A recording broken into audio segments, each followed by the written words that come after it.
तिरुपति बालाजी मंदिर का रहस्य जिसने वैज्ञानिकों को भी चौंका दिया। कुछ जगहें होती हैं जो सिर्फ नक्शे पर नहीं होती, वो दिल के किसी कोने में भी बसी होती हैं।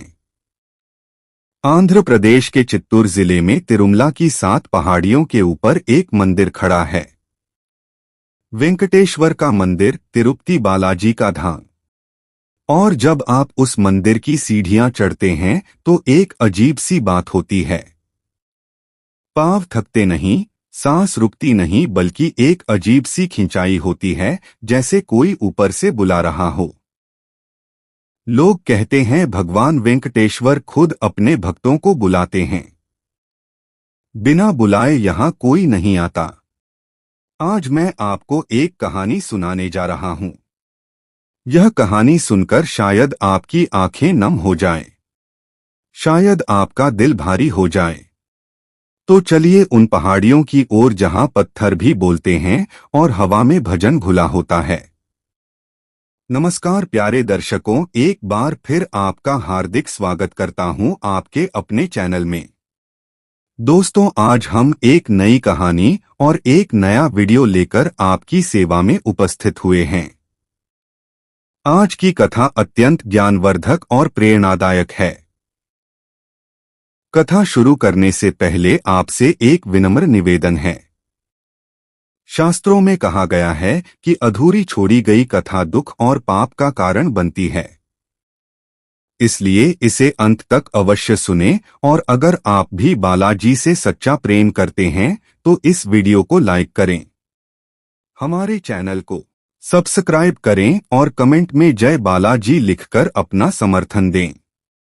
तो आइए बिना किसी विलंब के आरंभ करते हैं आज की प्रेरणादायक कथा।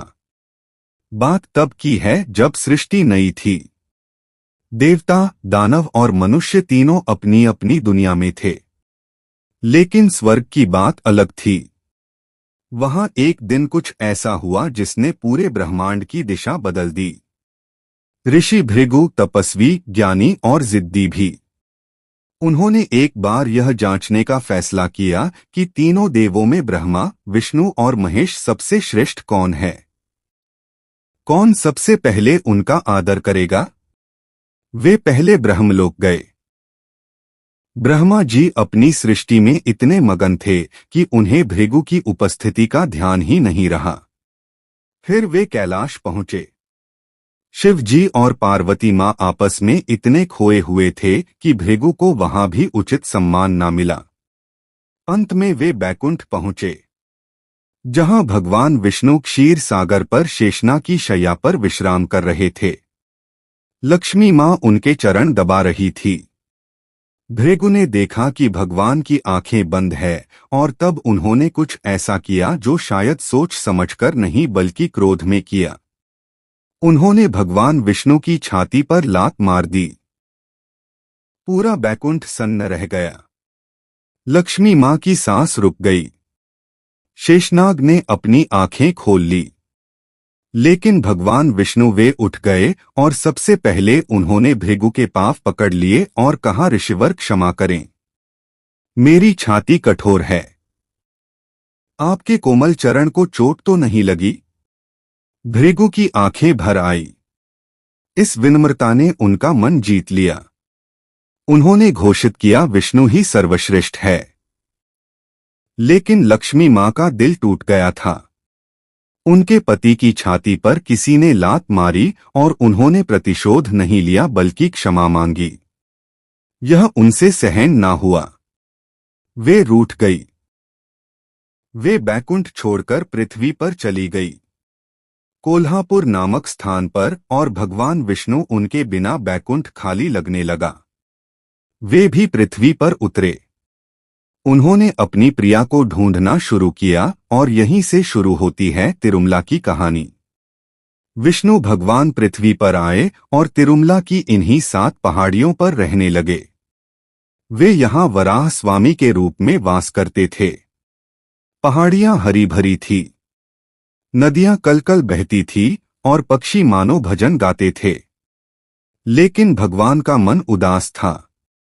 लक्ष्मी कहाँ गई थी उन्हें नहीं पता था। तब उन्हें पता चला लक्ष्मी माँ ने पद्मावती के रूप में पुनर्जन्म लिया। वे नारायणपुरम के राजा आकाश राज की पुत्री है।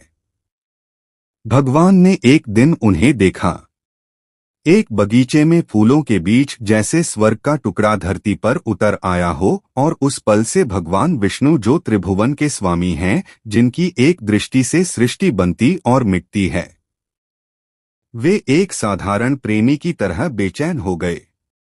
उन्होंने पद्मावती के पास संदेश भिजवाया, राजा से विवाह की अनुमति मांगी। राजा आकाश राज भला क्यों मना करते, लेकिन एक समस्या थी। विवाह के लिए धन चाहिए था, और भगवान के पास क्या था? वे तो सन्यासी की तरह रहते थे। भगवान ने तब क्या किया, जानकर आप हंसेंगे भी और आश्चर्यचकित भी होंगे।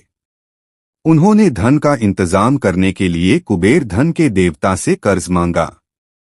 सोचिए, भगवान विष्णु जिनके लिए एक सोच से ब्रह्मांड बदल जाए। उन्होंने विवाह के लिए कर्ज लिया, और शर्त यह थी कि यह कर्ज तब तक चुकता नहीं होगा जब तक कलयुग खत्म ना हो जाए। इसीलिए, और सुनिए ध्यान से, इसीलिए आज भी तिरुपति में जो चढ़ावा आता है वो भगवान का कर्ज चुकाने के लिए है। हर भक्त कुछ ना कुछ चढ़ाता है, सोना, चांदी, नकद, बाल, सब कुछ। और यह मंदिर दुनिया का सबसे अमीर मंदिर बन गया। कर्ज तो अभी भी बाकी है। तिरुपति बालाजी का मंदिर कब बना, इसका कोई एक जवाब नहीं है। इतिहास कहता है कि इसका उल्लेख 3री और 4थी शताब्दी के तमिल ग्रंथों में मिलता है। आलवार संतों ने जो विष्णु भक्त थे यहाँ की महिमा गाई। लेकिन एक कहानी है जो हर तीर्थयात्री के होठों पर है। एक बार एक गाय थी, एक चरवाहे की गाय। वो गाय हर दिन तिरुमला की एक खास पहाड़ी पर जाती और वहां किसी जगह पर अपना दूध खुद ब खुद टपका देती और वापस आ जाती।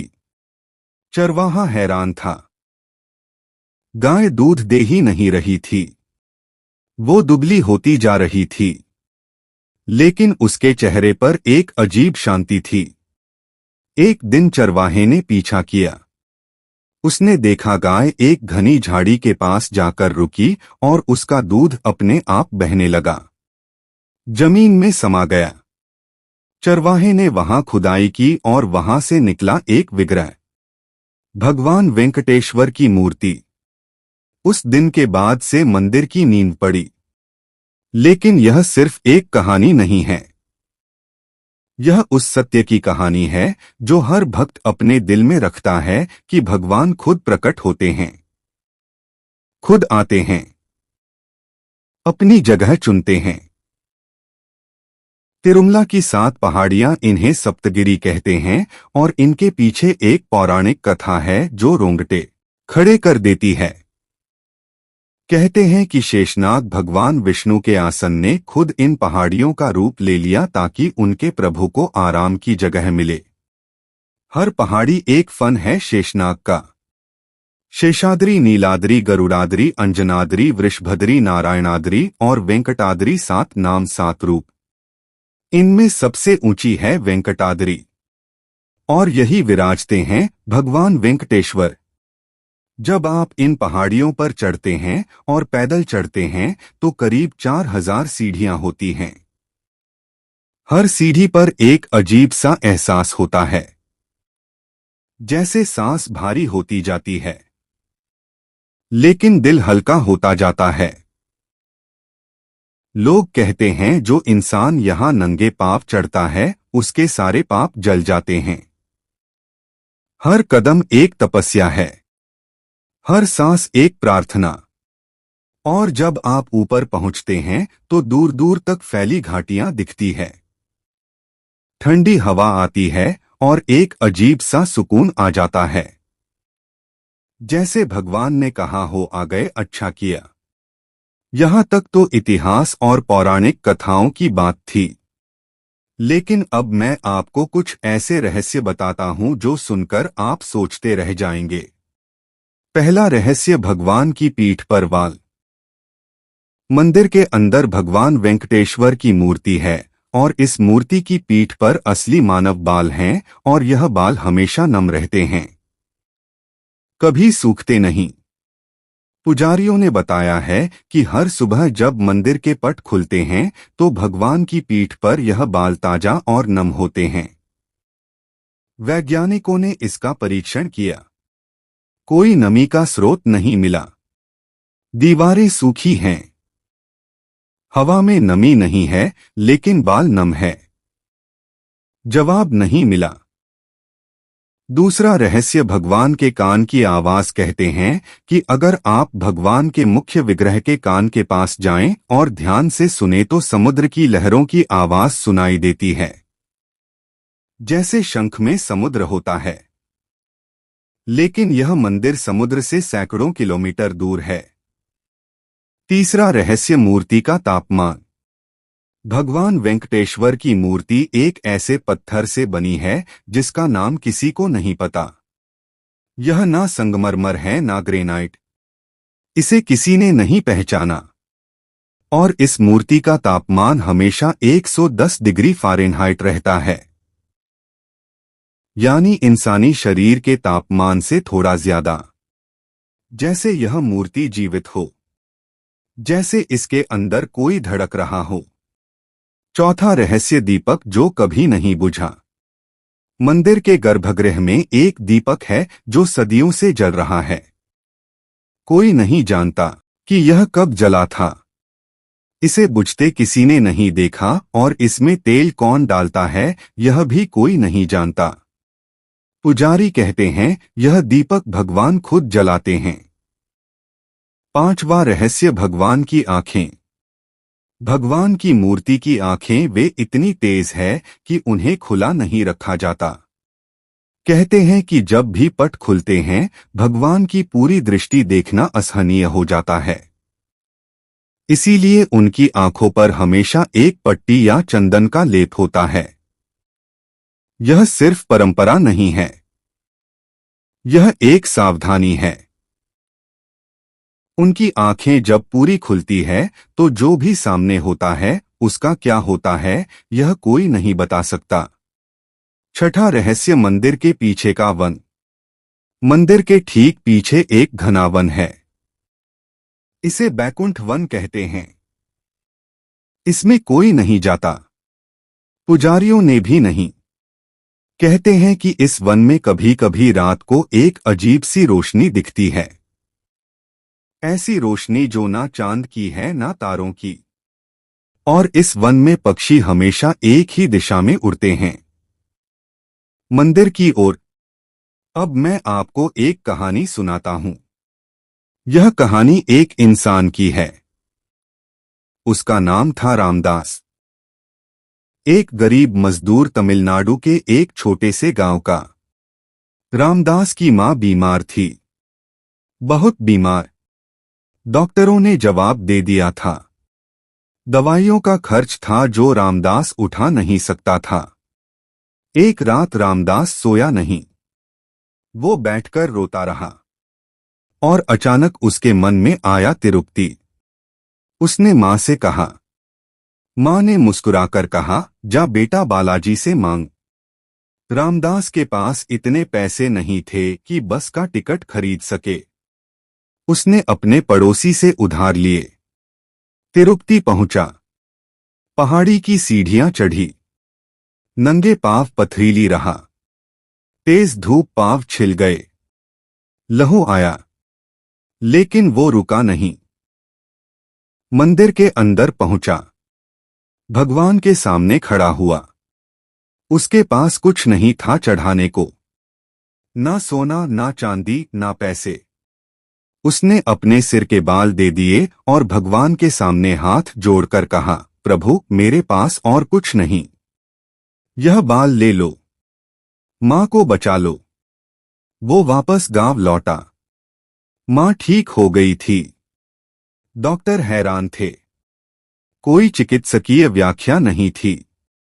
मां खुद चलकर दरवाजे पर आई और रामदास को देखकर रो पड़ी। रामदास ने उस दिन के बाद एक वादा किया, हर साल तिरुपति जाएगा, हर साल बाल देगा। जब तक जिंदा है। आज रामदास बूढ़ा हो गया है, लेकिन वो वादा आज भी पूरा करता है। तिरुपति मंदिर में हर दिन करीब 20,000 से 25,000 श्रद्धालु अपने बाल दान करते हैं। हर साल करोड़ों लोग। मंदिर में एक पूरा विभाग है जो इन बालों को संभालता है। इन बालों को फिर नीलाम किया जाता है। विदेशों में इटली, फ्रांस, अमेरिका के हेयर इंडस्ट्री में इन्हें भेजा जाता है और इनसे लाखों करोड़ रुपए मिलते हैं। सोचिए, एक इंसान अपने बाल देता है भगवान को और वह बाल किसी दूसरे इंसान की परेशानी को हल करने में लग जाते हैं। कोई विग बनाता है उनसे, किसी कैंसर मरीज के लिए, किसी बच्चे के लिए जिसके बाल झड़ गए। क्या यह भगवान का तरीका नहीं है? एक भक्त की श्रद्धा दूसरे इंसान की जरूरत पूरी कर दे, और यह सिलसिला हजारों साल से चल रहा है। तिरुपति बालाजी मंदिर दुनिया का सबसे अमीर मंदिर। हर दिन करोड़ों रुपए का दान आता है। हर दिन हजारों किलो सोना, चांदी, हीरे। मंदिर का खजाना इतना भरा हुआ है कि उसका पूरा हिसाब आज तक कोई नहीं लगा पाया। कहा जाता है कि मंदिर के तहखाने में इतना सोना जमा है जितना कई देशों के पास नहीं होगा। लेकिन यह पैसा कहाँ जाता है? स्कूलों में, अस्पतालों में, गरीब बच्चों की शिक्षा में, किसानों की मदद में। तिरुमला तिरुपति देवस्थानम जो मंदिर का प्रबंधन करती है, वो हर साल हजारों करोड़ रुपए लोक कल्याण में खर्च करती है। भगवान का धन भगवान के बंदों के काम में, और यह सिलसिला कभी नहीं रुका। यह वह धर्म है जो सिर्फ मूर्ति पूजा नहीं है। यह एक पूरी व्यवस्था है, एक जीवन दर्शन है। मंदिर के गर्भगृह के नीचे एक कक्ष है। इसे कभी खोला नहीं जाता। पुजारी बताते हैं कि यहाँ भगवान की मूल मूर्ति है, वो जो सृष्टि के आरंभ से यहाँ है। इस कक्ष के द्वार पर कभी किसी ने दस्तक नहीं दी। कहते हैं कि इस कक्ष से हमेशा एक महक आती है, चंदन और फूलों की। लेकिन अंदर जाने की कोशिश किसी ने नहीं की, क्योंकि कुछ रहस्य ही रहने चाहिए। कुछ सत्य समझाए नहीं जाते, सिर्फ महसूस किए जाते हैं। जब कोई पहली बार तिरुपति आता है तो उसके मन में एक सवाल होता है, क्या यहाँ सच में भगवान है? और जब वह मंदिर से बाहर निकलता है तो वही सवाल गायब हो जाता है। क्यों? क्योंकि कुछ सवालों का जवाब दिमाग नहीं देता, दिल देता है। जब आप उन 7 पहाड़ियों पर होते हैं, जब वह हवा आपके चेहरे को छूती है, जब मंदिर के घंटे की आवाज आपके कानों में पड़ती है, जब हजारों लोगों का गोविंदा गोविंदा का नारा आसमान को हिला देता है, तब कोई सबूत नहीं मांगता। तब सिर्फ एक एहसास होता है कि हाँ, यहाँ कोई है। कोई जो देख रहा है, कोई जो सुन रहा है, कोई जो समझता है। तिरुपति का लड्डू। इस लड्डू के बारे में कोई कुछ भी कहे, लेकिन जिसने इसे खाया है वह जानता है कि इसका स्वाद किसी और चीज से नहीं मिलता। यह लड्डू बेसन, चीनी, काजू, किशमिश और घी से बनता है। लेकिन सिर्फ सामग्री नहीं है जो इसे खास बनाती है। इसे बनाने वाले अर्चक, वो पुजारी जो लड्डू बनाते हैं। पहले स्नान करते हैं, पूजा करते हैं और फिर बनाते हैं। हर लड्डू एक प्रार्थना के साथ बनता है। कहते हैं कि एक बार मुगल सम्राट के दरबार में यह लड्डू भेजा गया था। सम्राट ने खाया और पूछा, यह किसने बनाया? जवाब मिला, भगवान वेंकटेश्वर के भक्तों ने। सम्राट ने कहा, तो फिर इसमें भगवान का ही स्वाद है। यह किस्सा सच हो या ना हो, लेकिन संगीत जो इस लड्डू को श्रद्धा से खाता है वह जरूर महसूस करता है कि यह सिर्फ खाना नहीं है, यह आशीर्वाद है। आज से हजारों साल बाद भी जब हमारे नाम इतिहास में नहीं होंगे, जब हमारे शहर बदल जाएंगे, जब हमारी भाषाएं बदल जाएंगी, तिरुमला की वे 7 पहाड़ियां वहीं होंगी और उन पहाड़ियों पर भगवान वेंकटेश्वर विराजते होंगे। उनकी आंखें बंद होंगी, उनके होठों पर एक हल्की सी मुस्कान होगी और कहीं दूर से कोई पुकार रहा होगा। कोई माँ, कोई बेटा, कोई प्रेमी, कोई टूटा हुआ इंसान, और भगवान सुन रहे होंगे, क्योंकि भगवान वेंकटेश्वर ने एक वादा किया है, जब तक कलयुग है मैं यहाँ हूँ, मैं यहीं रहूंगा, मैं यहाँ से नहीं जाऊंगा। मेरे भक्त जब आएंगे मैं मिलूंगा, जब बुलाएंगे मैं सुनूंगा, जब रोएंगे मैं पास होऊंगा। यह वादा पत्थर में नहीं लिखा, यह दिलों में लिखा है, और इसीलिए हर साल करोड़ों लोग उन पहाड़ियों पर चढ़ते हैं। थके हुए पांव, भारी मन, आंखों में आंसू, और ऊपर पहुंचते हैं तो कुछ हल्का हो जाता है, जैसे भगवान ने कहा हो आ गए, अच्छा किया, मैं यही था, यही हूं, यही रहूंगा। दोस्तों, यह कहानी यहां खत्म होती है, लेकिन यह सच कभी खत्म नहीं होता। गोविंदा गोविंदा गोविंदा, जय श्री वेंकटेश्वर, जय बालाजी।